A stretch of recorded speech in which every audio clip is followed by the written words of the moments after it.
فاعبد الله مخلصا له الدين. ألا لله الدين الخالص.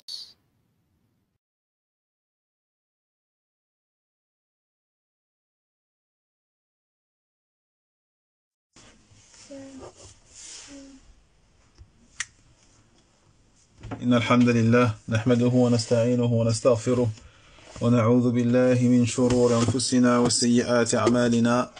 من يهده الله فلا مضل له ومن يضلل فلا هادي له، وأشهد أن لا إله إلا الله وحده لا شريك له، وأشهد أن محمدا عبده ورسوله صلى الله عليه وعلى آله وصحبه وسلم.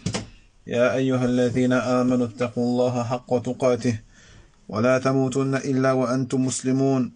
يا أيها الناس اتقوا ربكم الذي خلقكم من نفس واحدة وخلق منها زوجها وبث منهما رجالا كثيرا ونساء، واتقوا الله الذي تساءلون به والأرحام إن الله كان عليكم رقيبا. يا أيها الذين آمنوا اتقوا الله وقولوا قولا سديدا يصلح لكم أعمالكم ويغفر لكم ذنوبكم، ومن يطع الله ورسوله فقد فاز فوزا عظيما. أما بعد، فإن أصدق الحديث كتاب الله، وخير الهدي هدي محمد بن عبد الله، وشر الأمور محدثاتها، وكل محدثة بدعة، وكل بدعة ضلالة، وكل ضلالة في النار. ثم أما بعد، أخواتي في الله والأخوات، السلام عليكم ورحمة الله وبركاته. وما زلنا نقرأ التمهيد لشرح كتاب التوحيد الذي هو حق الله على العبيد لمعالي الشيخ الصالح ابن عبد العزيز آل الشيخ حفظه الله تعالى ورعاه. وقد توقفنا فيما مضى عند باب من الشرك الاستعاذة بغير الله تعالى، وقول الله تعالى: وأنه كان رجال من الإنس يعوذون برجال من الجن فزادوهم رهقا. فعن خولة بنت حكيم رضي الله عنها قالت: سمعت رسول الله صلى الله عليه وسلم يقول: من نزل منزلا فقال أعوذ بكلمات الله التامات من شر ما خلق لم يضره شيء حتى يرحل من منزله ذلك. رواه مسلم. وبإذن الله عز وجل ندخل اليوم إن شاء الله في مسائل هذا الباب. فقال المؤلف رحمه الله تعالى: الأولى تفسير آية الجن. Donc on poursuit Inch'Allah Ta'ala l'explication du Kitab al-Tawhid du noble Cheikh Salih al-Sheikh Hafidhahullah Ta'ala, et on est toujours dans le chapitre intitulé fait partie du shirk, la demande de protection auprès d'autres qu'Allah Tabaraka wa Ta'ala, et on va évoquer aujourd'hui les différentes masail, les différentes questions, points importants de ce chapitre. Donc le premier point, il dit les cheikh, l'auteur, rahimahullah, l'explication, le tafsir, l'explication du verset de Al-Jinn. Alhamdulillah, on a vu l'explication de ce verset-là dans les cours précédents. Deuxième point, kawnuhu min ash-shirk. Kawnuhu min ash-shirk. Puis deuxième point, on a vu donc le fait que lorsque la personne demande la protection auprès d'autres qu'Allah Tabaraka wa Ta'ala, cela était du polythéisme. Naam. الثالثة الاستدلال على ذلك بالحديث لأن العلماء يستدلون به على أن كلمات الله غير مخلوقة لأن الاستعاذة بالمخلوق شرك. Troisième point, naam,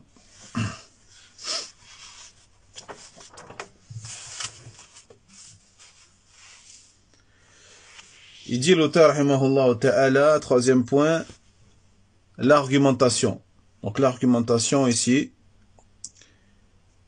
pour appuyer cette parole-là à travers le hadith de Khawla bint Hakim radiyallahu anha. Ceci car les savants se servent de ce hadith pour dire notamment que les paroles d'Allah Tabaraka wa Ta'ala ne sont pas des créatures, car la demande de protection à travers la créature, yani, est du shirk, et du polythéisme. Donc si les paroles d'Allah tabarak wa ta'ala avaient été créées, le prophète sallallahu alayhi wa sallam n'aurait pas enseigné à ses sahaba de dire cette invocation-là qui est « Je cherche protection auprès des paroles d'Allah parfaites contre le mal qu'il a créé ». Donc cela nous montre non seulement que la demande de protection auprès des créatures est du shirk, et le fait que les paroles d'Allah tabarak wa ta'ala ne sont pas des créatures, mais sont des attributs d'Allah tabarak wa ta'ala. Et alhamdulillah, on a détaillé le jugement de fait de demander protection auprès de la créature. Donc ceux qui veulent les détails et savoir quand est-ce que la demande de protection sera du shirk auprès des créatures, qu'ils retournent donc au cours précédent. فثالثا هذه الفائدة وجه الاستشهاد أن الاستعاذة بكلمات الله لا تخرج عن كونها استعاذة بالله تبارك وتعالى لأنها صفة من صفاته. Comme on a dit, et comme il a dit le Cheikh Al-Uthaymin rahimahullah ta'ala, donc le fait que l'auteur ait évoqué ce hadith nous montre que l'isti'adha, la demande de protection auprès des paroles d'Allah tabarak wa ta'ala, revient en fait au fait de demander protection auprès d'Allah subhanahu wa ta'ala. Pourquoi? Car les paroles d'Allah subhanahu wa ta'ala sont un attribut parmi les attributs d'Allah jalla wa ala. الرابعة فضيلة هذا الدعاء مع اختصار أي مع اختصاره ففائدته وهي أنه لا يضرك شيء ما دمت في هذا المنزل. Quatrième point important, le mérite de cette invocation, malgré sa concision. Malgré sa concision, cette invocation-là a un mérite qui est énorme. Comme il dit le prophète sallallahu alayhi wa sallam, celui qui s'établit dans un endroit et dit « Je cherche protection auprès des paroles d'Allah parfaites contre le mal qu'il a créé », rien ne lui nuira jusqu'à ce qu'il quitte cet endroit. D'accord? Donc, on voit ici le mérite de cette dua et le profit qu'elle engendre. Et qui est que rien ne pourra te nuire, si tu l'as dit, tant que tu resteras dans cet endroit-là. الخامسة أن كون الشيء يحصل به منفعة دنيوية من كف الشر أو جلب النفع لا يدل على أنه ليس من الشرك. Cinquièmement, un point qui est important, qui est que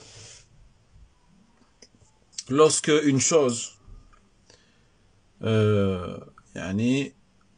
est une cause d'un certain profit terrestre, d'accord? Le fait que tu vois qu'une chose provoque ou est une cause d'un certain profit, d'un intérêt dunyawi, terrestre, mondain, tel que le fait de repousser un certain mal ou de ramener un certain profit. Cela ne prouve pas que ce n'est pas du shirk. D'accord? C'est pas parce que cette chose-là, tu vois, tu attestes qu'elle ramène un certain profit terrestre ou repousse un certain mal sur terre que c'est forcément une chose qui n'est pas du shirk. Non, il se peut que ce soit du shirk, malgré le bien qu'il a apporté sur terre, ou malgré le mal qu'il a repoussé sur terre. طيب. وهذه هي الفائدة الخامسة ومعنى كلامه رحمه الله أنه قد يكون شيء من الشرك ولو حصل له فيه منفعة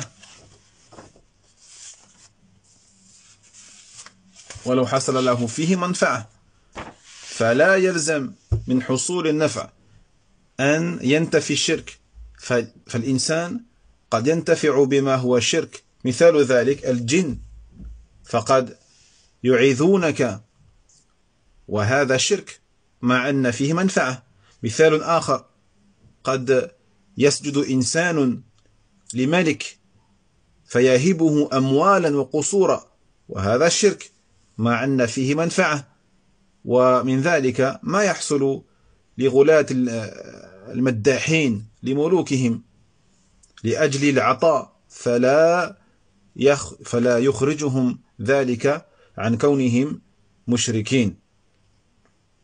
قال بعضهم فكن كما شئت يا من لا نظير له وكيف شئت فما خلق يدانيك. نعم. Il dit le Cheikh Al-Uthaymin rahimahullah ta'ala par rapport à ce cinquième point. Il dit le sens de la parole de l'auteur ici rahimahullah ta'ala est que il se peut que la chose soit du shirk, soit du polythéisme, mais que malgré ça, elle soit une cause d'un certain intérêt pour la créature. D'accord? Mais cela ne veut pas forcément dire que ceci n'est pas du shirk. Donc la personne, il se peut qu'elle profite et qu'elle tire un certain bénéfice de ce qui est du shirk sur terre. Exemple, il y a les djinns. Donc les djinns, lorsque tu invoques les djinns, lorsque tu demandes des choses à des djinns, lorsque tu demandes protection aux djinns, par exemple, il se peut que les djinns te protègent.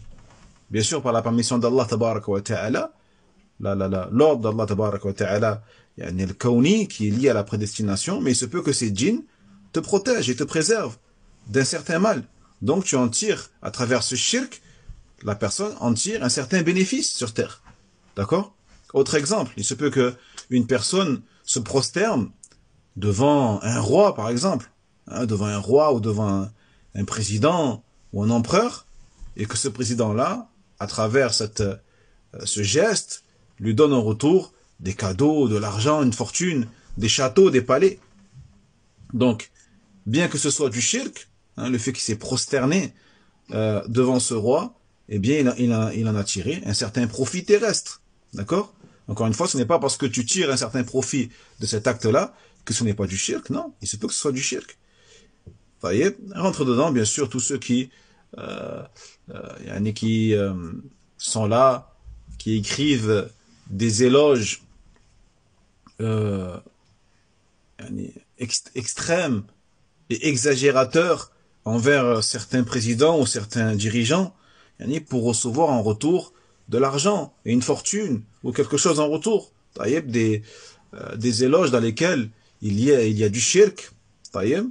Certains disent par exemple, Fakun kama shi'ta, sois comme tu veux, ô toi celui qui n'a pas de semblable. Il s'adresse à son roi comme s'il s'adressait à une divinité. À Allah tabarak wa ta'ala, il dit sois comme tu veux, toi qui n'as pas de semblable. Et quelle que soit la manière dont tu te comportes, eh bien aucune créature ne peut t'égaler. Il y a ce genre de choses dans lesquelles, ce genre de paroles dans lesquelles il y a une association à Allah tabarak wa ta'ala. طيب. وفي الحديث فائدة. في الحديث فائدة. وهي أن الشرع لا يبتل أمرا من أمور الجاهلية إلا ذكر ما هو خير منه. ففي الجاهلية كانوا يستعيذون بالجن فأبدل هذه الكلمات وهي أن يستعيذ بكلمات الله التامات من شر ما خلق. وهذه الطريقة هي الطريقة السليمة التي ينبغي أن يكون عليها الداعية، أنه إذا سد عن الناس باب الشر وجب عليه أن يفتح لهم باب الخير، ولا يقول حرام ويسكت، بل يقول هذا حرام وافعل كذا وكذا من المباح، وهذا لا بد منه. نعم، يعني افعل هذا حرام لكن افعل كذا وكذا بدلا عنه، وهذا له أمثلة في القرآن والسنة. dit le Cheikh Al-Uthaymin rahimahullah ta'ala une faïda par rapport ici au hadith de Nabi sallallahu alayhi wa sallam rapporté par Khawla bint Hakim. Il dit que la législation n'a pas rendu invalide ou caduque une des choses de la jahiliya de l'époque pré-islamique sans qu'elle n'ait mentionné à la place quelque chose de mieux. Donc, exemple, à l'époque pré-islamique, les gens demandaient protection auprès des djinns. Ça, on le sait. On voit que dans ce hadith, Le prophète sallallahu alayhi wa sallam ne s'est pas contenté de dire que c'était interdit ou que c'est du shirk. Non, il a enseigné aux gens quelque chose à faire et qui est bien sûr mieux que le shirk. Et il a changé par cette parole-là qui est de demander protection auprès des paroles d'Allah. Et pas auprès des djinns, mais des paroles d'Allah tabaraka wa ta'ala, parfaites contre le mal qu'il a créé. Donc cette méthodologie, cette façon de faire, c'est la méthodologie qu'il faut adopter. Et que toute personne qui appelle à Allah tabaraka wa ta'ala, qui ordonne le bien et qui interdit le mal, se doit de suivre et d'adopter. Donc lorsque tu fermes aux gens une porte du mal, en les empêchant de faire le mal, et en premier lieu le shirk, lorsque tu leur fermes cette porte-là, eh bien il était obligatoire de leur ouvrir une porte du bien. À chaque fois que tu fermes une porte du mal, ouvre aux gens une porte du bien. Ne dis pas juste ceci est haram, ceci est interdit, et après tu te tais, tu gardes le silence. Non. Dis ceci est haram et conseille aux gens autre chose. Dis-leur ceci est interdit, mais fais plutôt ceci et cela. Et dis plutôt ceci et cela parmi les choses bien sûr qui sont autorisées dans la législation islamique à la place de ce qui est interdit. Et il y a énormément d'exemples dans le Coran et la Sunna à ce sujet-là.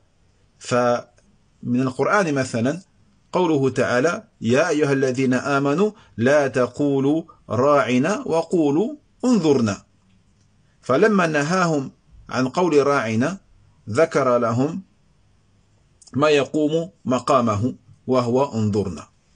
Exemple, un des exemples de le Coran al-Karim, il dit Allah tabarak wa ta'ala dans le sens du verset: ô vous qui avez cru, ne dites pas ra'ina. Ne dites pas ra'ina, qu'on peut traduire par fais attention à nous, mais dites plutôt unzurna. Regarde-nous. D'accord? Donc en gros, Allah tabarak wa ta'ala dit aux musulmans de ne pas dire au prophète sallallahu alayhi wa sallam ra'ina, mais plutôt unzurna. Unzurna qui veut dire regarde-nous, fais attention à nous dans le sens regarde-nous, écoute-nous.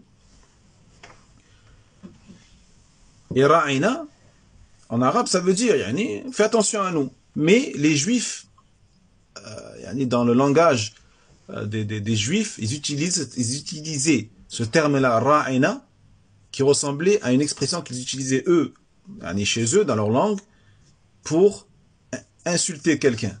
D'accord? Donc ils se moquaient du prophète sallallahu alayhi wa sallam à travers ce terme-là, ra'ina. D'accord? Ils rabaissaient, ils insultaient le prophète. Donc Allah tabarak wa ta'ala a interdit aux gens de dire ra'ina, mais il ne s'est pas contenté de leur interdire cela.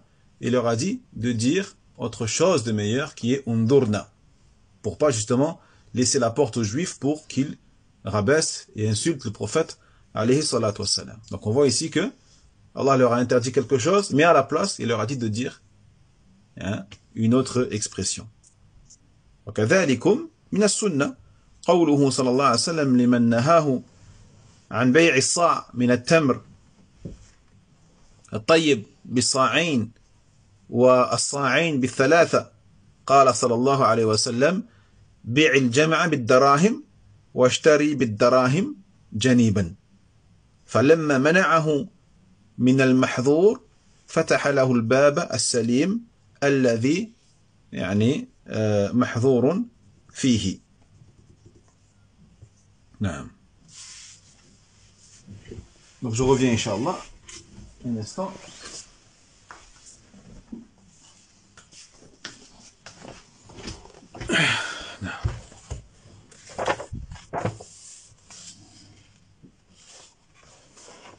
نعم. إذن فلما منعه من المحظور فتح له الباب السليم الذي لا محظور فيه.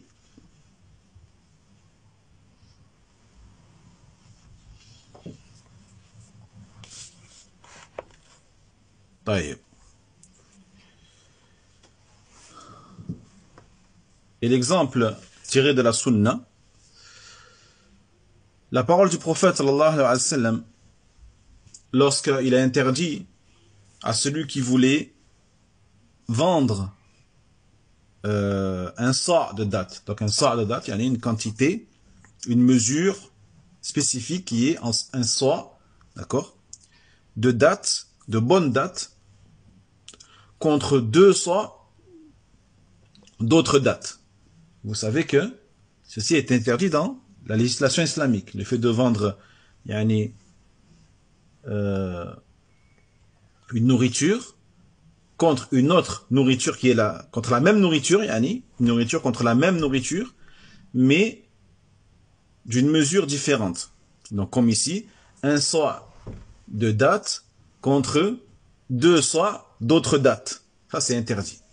D'accord? Il est obligatoire d'échanger la même quantité, la même mesure de date. D'accord? Ou d'échanger 2 sa' contre 3 sa'. C'est interdit. Donc il faut échanger, par exemple, si c'est 2 sa' contre 2 sa'. 2 sa' de date contre 2 sa' de date. Donc le prophète, il leur a interdit cela. Parce qu'il y a du riba dans ça. Il y a de l'intérêt dans ça, du riba.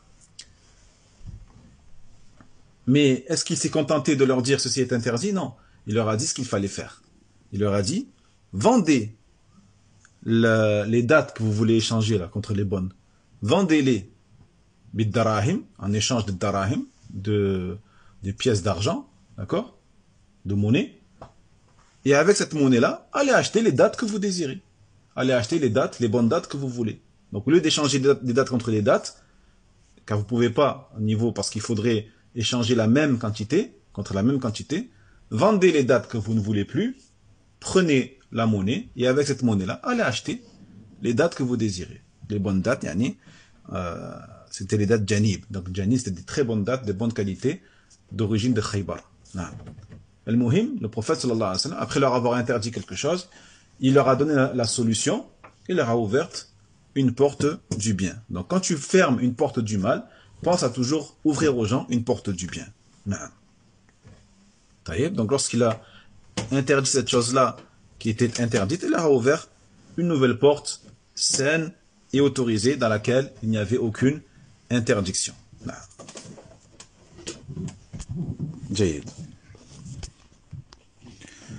Donc on va s'arrêter là aujourd'hui, Inch'Allah Ta'ala.